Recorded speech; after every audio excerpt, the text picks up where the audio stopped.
Late last night and early today, at my direction, the United States Armed Forces conducted an extraordinary military operation in the capital of Venezuela. Welcome back बड़ी सत श्री अकाल दोस्तों। America ने एक बार फिर शक्ति प्रदर्शन कर दिखाया है, पूरी दुनिया चौंका दी है। जिस तरह से वेनेजुएला में जाकर वेनेजुएला के प्रेसिडेंट को उठाकर अमेरिका लेकर आ गया भाई। ये तो वही बात है कि एक बड़ा बिजनेसमैन छोटे बिजनेसमैन के पास गया बिजनेस डील लेकर, और छोटा बिजनेसमैन बोलता है कि नहीं मेरे को नहीं करनी। बड़ा बिजनेसमैन ने बोला अच्छा एक काम कर, चलो उठाओ इसको लेके आओ। ऐसा कर दिया है अमेरिका ने वेनेजुएला के साथ। Venga por mí, aquí lo espero en Miraflores, no se tarde en llegar, cobarde.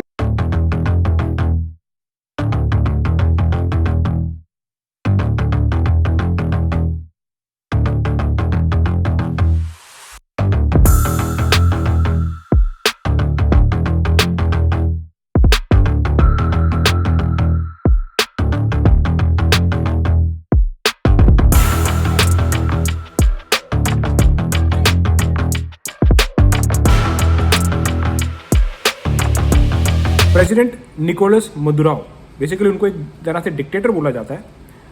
उन्हीं के किले में जाकर प्रेसिडेंट डोनाल्ड ट्रंप के एक ऑर्डर ने मिलिट्री ऑपरेशन किया वेनेजुएला में, और उनको वहां से उठाकर अमेरिका लेकर आ चुके हैं। और ये सब हुआ है दोस्तों सैटरडे लेट नाइट बोल लो या अर्ली मॉर्निंग बोल लो, करीब 1 बजे ईस्टर्न स्टैंडर्ड टाइम पर, जो अमेरिका का ईस्टर्न स्टैंडर्ड टाइम है, या फिर वेनेजुएला का 2 बजे जो उनका लोकल टाइम है। रात को गए हैं, गोले बरसाए, और जिनको उठाना था उनको उठाकर लेकर आए, जिनका नाम है निकोलस मदुराओ, जो वेनेजुएला के प्रेसिडेंट, और उनकी वाइफ को, दोनों को ही अब कैप्चर कर लिया गया है। प्रेसिडेंट डोनाल्ड ट्रंप ने इससे रिलेटेड प्रेस कॉन्फ्रेंस की। Successfully captured Maduro in the dead of night. So we are going to run the country until such time as we can do a safe, proper and judicious transition. उन्होंने कहा कि US is going to run Venezuela, मतलब US अभी फिलहाल control कर रहा है Venezuela को तब तक जब तक कि सेफ ट्रांजिशन ना हो जाए। ये एक एक्स्ट्रा ऑर्डिनरी मिलिट्री ऑपरेशन था, जिसके अंदर लैंड, सी, एयर तीनों ही जॉइंट फोर्सेस ने मिलकर ये ऑपरेशन किया है, जिसका नाम रखा गया एब्सोल्यूट रिजॉल्व, जिसके अंदर कैप्चर कर लिया गया है निकोलस मदुराओ और उनकी वाइफ को। प्रेसिडेंट डोनाल्ड ट्रंप ने कहा कि ये एक डिक्टेटर हैं, इनको अब जस्टिस पे लाया जाएगा। जिस तरह से अमेरिकन लोगों ने अपनी ज़िंदगियां गंवाई है ड्रग्स ट्रैफिकिंग की वजह से, जिस तरह से ट्रेने दिरागुआ गैंग मेंबर्स को लाया जाता था अमेरिका के अंदर, क्राइम फैलाया जाता था, अब ये सब का बदला बेसिकली जस्टिस लिया जाएगा डिक्टेटर निकोलस मदुराओ से। Knocked out 97% of the drugs coming in by sea. 90%. Each boat kills 25, on average, 25,000 people. We knocked out 97%. And those drugs mostly come from a place called Venezuela. We're going to run the country until such time as we can do a safe, proper, and judicious transition. So we don't want to be involved with having somebody else get in, and we have the same situation that we had for the last long period of years. तो दोस्तों ये पूरी जंग के पीछे ये जो एक नई वॉर एक नए साल में 2026 में हमें देखने को मिल रही है, जिस तरह से अमेरिका ने अटैक कर दिया वेनेजुएला के प्रेसिडेंट के ऊपर और उनको कैप्चर कर लिया है, ये सारी लड़ाई की जड़ है तेल, ऑयल। दोस्तों दुनिया का one of the largest oil reserve अगर कहीं है तो वो है वेनेजुएला में, इस कंट्री में। तो हो क्या रहा था कि अमेरिकन कंपनीज को जिस तरह से कॉन्फिस्केट किया गया, ईरान को लाया जा रहा था, चाइना के लोगों को लाया जा रहा था वहाँ पर, वो चीज़ अमेरिका को पसंद नहीं आई यार। उन्होंने कहा एक तो हमें ऑलरेडी नेशनल सिक्योरिटी थ्रेट हो रहा है, और दूसरा जो ऑयल बिजनेसेस हैं वो अफेक्ट हो रहे हैं वेनेजुएला की वजह से। तो अब जो है जिस तरह से हमने कैप्चर कर लिया है, तो अब अमेरिका की जो बड़ी बड़ी कंपनीज हैं, ऑयल कंपनीज, वो जाएंगी वेनेजुएला, वो अब एक्सट्रैक्ट करेंगी ऑयल को, रिफाइन करेंगी और फिर बिजनेस बनाएंगी। क्योंकि जो इंफ्रास्ट्रक्चर था ऑयल का, ऑयल जिस तरह से निकलना चाहिए था उतना ऑयल निकल नहीं रहा था, ऐसा प्रेसिडेंट डोनाल्ड ट्रंप ने कहा।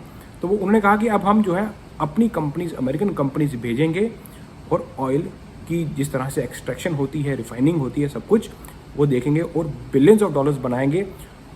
इसी से वेनेजुएला के जो लोग हैं वो इंडिपेंडेंट बनेंगे, रिच बनेंगे और सेफ बनेंगे। We're going to have our very large United States oil companies, the biggest anywhere in the world, go in, spend billions of dollars, fix the badly broken infrastructure, the oil infrastructure, and start making money for the country.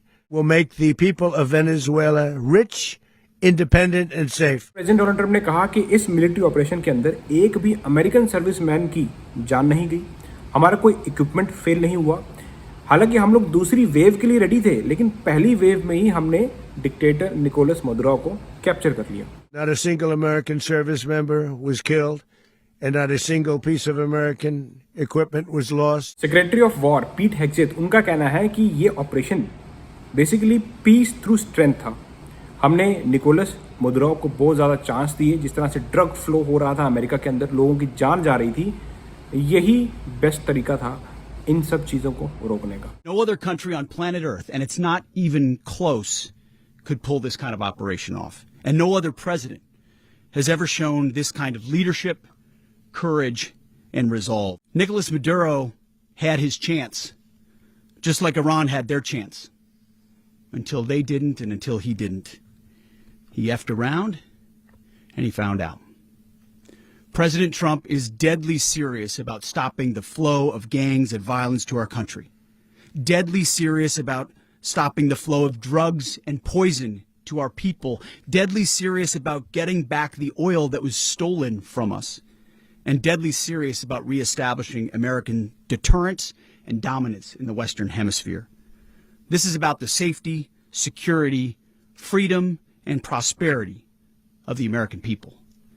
This is America first.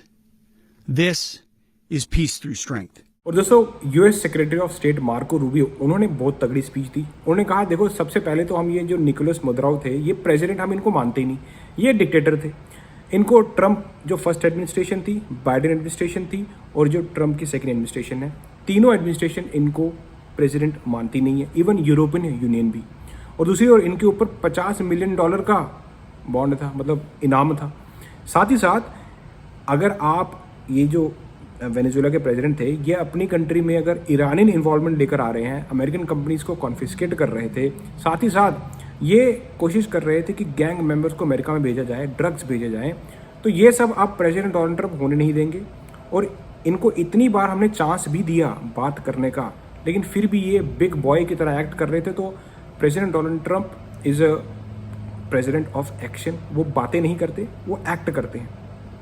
तो उसी का ये अंजाम है। अब हमने जो है इनको कैप्चर कर लिया है, निकोलस मदुरो और उनकी वाइफ को, और यही अंजाम होगा बाकियों के साथ भी, अगर आप प्रेसिडेंट डोनाल्ड ट्रंप को सीरियस नहीं लेते। क्योंकि प्रेसिडेंट डोनाल्ड ट्रंप जो कहते हैं वो करते हैं, और वह सच में कर दिखाया है। Nicolas Maduro was indicted in 2020 in the United States. He is not the legitimate president of Venezuela. That's not just us saying it. The first Trump administration, the Biden administration, the second Trump administration, none of those three recognized him. He's not recognized by the European Union and multiple countries around the world. He is a fugitive of American justice with a $50 million reward, which I guess we saved $50 million. And Make sure. yeah, exactly. But Don't let anybody claim it.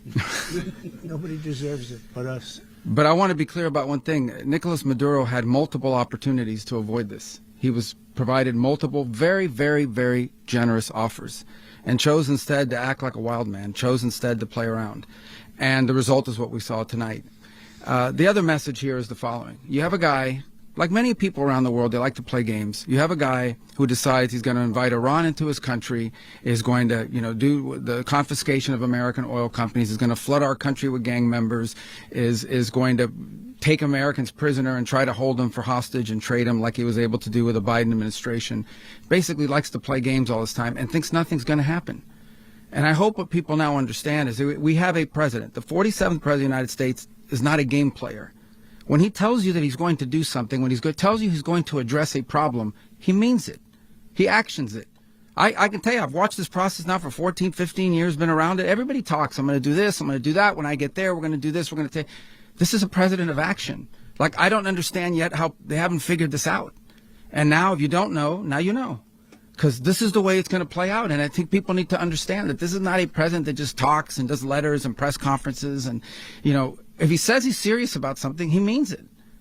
And this is something that was a direct threat to the national interest of the United States, and the president addressed it. There's a president of peace, by the way. I told you what I just said earlier. This guy had multiple opportunities to find his way somewhere else and figure out another. He could have been living somewhere else right now, very happy, but instead he wanted to play big boy. And so now, he's got other sets of problems on his hands. And but I think that the message here should be for the world. Look, the president doesn't go out looking for people to pick fights with. He's not generally wants to get along with everybody. We'll talk and meet with anybody, but don't play games. Don't play games with this president's in office, because it's not going to turn out well. दोस्तों, ये एक बहुत ही बड़ा 2026 का नए साल में एक नई वॉर और एक बहुत बड़ा मिलिट्री ऑपरेशन था। ये दिखना बड़ा आसान है दोस्तों, लेकिन जिन्होंने किया है, जो अमेरिकन सर्विसमैन जिस तरह से वो अपने एयरक्राफ्ट लेकर के, अब लैंड सी एयर तीनों की इन्वॉल्वमेंट थी, कोई कैजुअलिटी नहीं, कोई मारा नहीं गया, और सारे जो इक्विपमेंट्स थे वो इतने तगड़े इक्विपमेंट कि सब के सब अमेरिका वापस भी आ गए। इवन जो निकोलस मदुरो थे, उनकी वाइफ को कैप्चर करके वापस लेकर आए हैं। तो ये तो बात प्रूव कर दी है अमेरिका ने कि बहुत ही तगड़ा मिलिट्री ऑपरेशन ये था, और पूरी दुनिया चौंका दी है यार, नो डाउट। और मतलब सैल्यूट भी करना चाहिए जिस तरह से मिलिट्री ऑपरेशन किया गया। जितने भी मिलिट्री के लोग थे भाई, मान गए यार। अब दोस्तों, अब देखना ये है कि आगे अब हमें और क्या क्या देखने को मिलता है, क्योंकि ऐसा नहीं है कि न्यूयॉर्क में प्रोटेस्ट भी हुआ कि इस तरह का ऑपरेशन क्यों किया गया, प्रेसिडेंट डोनाल्ड ट्रंप ने क्यों किया, कांग्रेस से बिना पूछे इसके बारे में प्रोटेस्ट भी हो रहा है। लेकिन जो कुछ लोग वेनेजुएला के जो लोग हैं अमेरिका के अंदर, वो खुश भी हैं, क्योंकि ये जो डिक्टेटर थे निकोलस मदुरो, इन्होंने अपनी कंट्री बेसिकली बर्बादी कर दी थी। लोग भी खुश नहीं थे, उल्टा गैंग्स चल रही थी, ड्रग्स चल रहे थे, तो ये सारी चीज़ें हो रही थी, और उल्टा अमेरिका को भी नेशनल सिक्योरिटी का खतरा था, क्योंकि इनकी जो वेनेजुएला के जो प्रेसिडेंट थे, इनकी अमेरिका के साथ बनती नहीं थी। तो ये अब जा रहे थे दूसरे लोगों के पास, अब हो सकता है ईरान, रशिया, ऐसी कंट्रीज़ के पास। अब ऑब्वियसली यार, अमेरिकन कॉन्टिनेंट में अगर एक कंट्री दूसरी ओर चले जाएगी तो ऑब्वियसली अमेरिका को खतरा तो होगा। उन्होंने कहा ठीक है, काम करो, कंट्रोल ही कर लेते हैं। अब यही सेम चीज़ रशिया यूक्रेन के बीच में है। तो दोस्तों, अब पता नहीं ये दुनिया किस ओर जा रही है, पर अभी तो यही दिख रहा है कि यार शक्ति प्रदर्शन हो रहा है, और जिसके पास ज़्यादा शक्ति है वो कंट्रोल कर रहा है, सामने दिख रहा है। मिलता हूँ आपको ऐसी किसी इंटरेस्टिंग वीडियो में। देन चेक फटे।